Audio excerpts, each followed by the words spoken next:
And if you don't do this in your class, then your class sucks.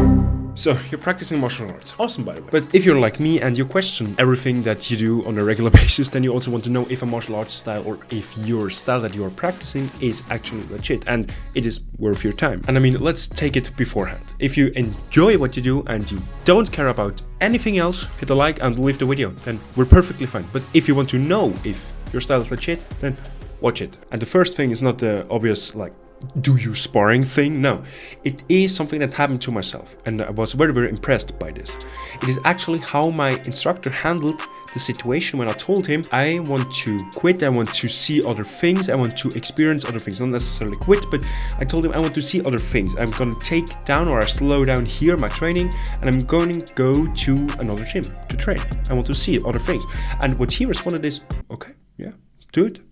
Let's go. And what I thought would happen is, are you sure you're gonna do this? Why? Maybe blah, blah, blah, yada, yada, yada. And I thought maybe he wanted to talk me out of it and give me a reason or reason with me why it should be a better idea now that I'm shortly before a black belt status that I should pursue my career in this particular field. But for me, it was not that important to have a black belt. If your instructor cares about you, when you tell him that you want to go to another place to train, he will tell you, go for it, learn there, and maybe bring some knowledge back that we can learn as well, that I can learn as well. That would be the ideal situation. And if he's trying to talk you out of this idea, then he's maybe just after your money, because you have been a good student, you have been going to the seminars on the weekends, you have helped classes, you did all this for free. You want to pursue this maybe until you get your next belt and your next one and your next one. Next thing is striking or grappling. And I know how this sounds like, I mean, what else is martial arts than striking or grappling, right?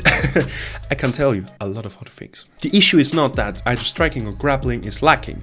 The issue is being aware of and talk it down or make it little, like it's not a big thing. And here again, I will talk about my experience. In Hungar, there's little to no ground fighting. Perfectly good as long as it's not advertised as something that is complete, because obviously it is not complete, because a big part of fighting, ground fighting, submission fighting, wrestling is lacked. So in my opinion, you cannot talk about being a complete style and lacking crucial part of it. This goes vice versa. If you are a BJJ school and you say you are complete, then you are wrong, because you don't teach striking to the head, how to evade from punches, for example. If you're like Kyokushin, I mean Masoyama's brutal karate style, I mean no strikes to the head allowed in competition. So you are lacking something, and as long as you don't advertise it as it is a complete something and you are aware that you need maybe to have something complete, something else to substitute for it, perfectly fine.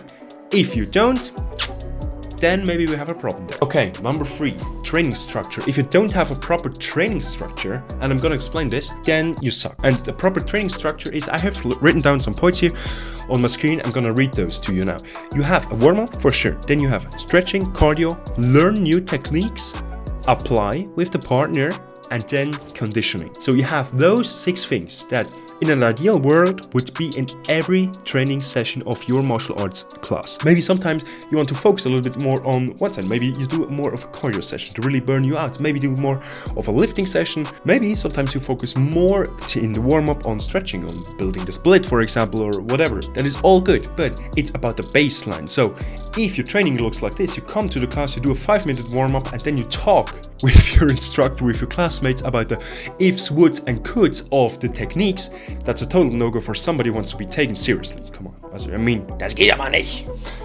So, okay, and out of these 6 things, there are 2 crucial things that need to be in every session, because those are the things that you cannot do on your own. And those are learning new technique, one, and apply with a partner. Because learning something new, you need your instructor that is hopefully better than you to teach you something new that you don't know. May that be a new move, a new strategy, something that you can put together and think of your own. Next thing is then you don't have a partner when you are alone. So you need the sole purpose of you going to class is to train with others. And if you don't do this in your class, then your class sucks. I'm sorry, but then you don't learn martial arts. Then you are maybe in a boxing high intensity class. That's fine as well if you search for that, but you're not learning martial arts. Sorry. Okay, now the thoughts on sparring. Sparring, point number 4. Yeah, for sure. You need sparring. I think if you are on this channel, if you watch this video, we are beyond the point that we need to talk about if you need sparring or not to be a good martial arts style.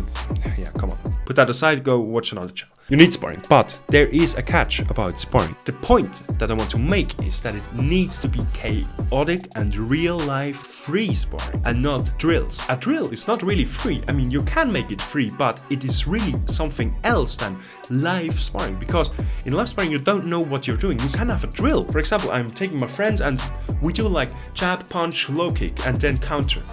And the other one does the same. Then we can do this drill, we can structure it, we do this bam, bam, bam, bam, bam, bam, okay, we do this, and then we build up. Okay, maybe I'm throwing with 2 jabs first and then come with the punch. Or maybe I'm getting in a little feint here with my leg or whatever, to make it a little bit more realistic. That's still a drill. We agreed, okay, we do this technique mainly. If you don't seek this, and the important part is also to not force people. You just need to make clear to those who don't want to fight or to do sparring that they might never learn how to actually fight, and their techniques will never pull off if they don't train this. If they're okay with this one and can live with the consequences, then it's okay, then it's their thing. Last thing, competition. Competition is something really, really, really, really important in martial arts. I don't mean it from a sports perspective. And I don't mean it from a sports perspective, because what competition does is it changes the way how you train. Nobody does competition to lose. Competition is always about winning, and in competition you have different rules. You have strikes to certain points, not allowed. You have certain techniques, not allowed. You have certain attacks, not allowed. 12 to 6 elbow, for example, or attacks to joints, joint manipulating techniques, throws on the head, whatever. But still, you are learning a martial art for the sole purpose of a competition of defeating another one. Maybe not like back in the old days where you jack them up and smash them to the ground. And people getting killed over on blood spilling everywhere. Maybe not like this, but you get the point. Like for example, let's take Aikido. The founder of Aikido, Morihei Ueshiba, didn't want his students to compete, because to my knowledge, the purpose of martial arts was not to win over others. And I get this. It's a pacifistic approach and it's okay, but in my opinion, it has nothing to do with martial arts. What it really comes down is that you alter your training and you train for a specific target. You are not like going, oh yeah, today I feel like doing this, today I feel like doing this one here. You will have, if you have the coach for this, then you will have a clear structure, a clear guidance, a clear way where to go, what is the target and what do I need to get there. And this ultimately makes your overall martial arts training much more efficient, believe me. And if you want to learn more about the top tier martial artists of the ancient world, then watch this video here. It's my own documentary that I made about exactly this topic. See you there.